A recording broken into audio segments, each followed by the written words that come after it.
दीपू चंद्र दास बांग्लादेश का नागरिक मायमनसिंह में रहता था। उसको जान से मारकर, बेरहमी से मारकर, पेड़ में लटकाकर उसके लाश को आग लगाना, और सब पॉलिटिकल पार्टीज चुप हैं।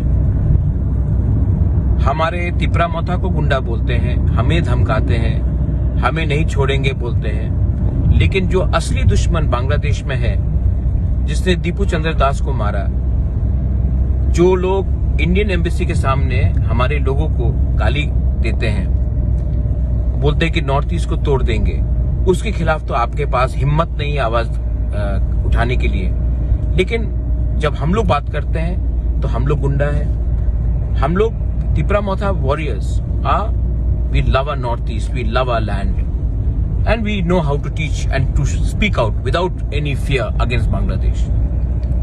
लेकिन आपको अभी भी लगता है कि तिपरा मोथा आपका दुश्मन है, शत्रु है, जबकि असली शत्रु बांग्लादेश में बैठकर रोज हमें धमका रहा है और हमारे लोगों को मार रहा है। लेकिन तभी भी आपको राजनीति करना है, आपको देश के बारे में बात नहीं करना है, लोगों के बारे में बात नहीं करना है। आप भी विचार कीजिए क्या हो रहा है।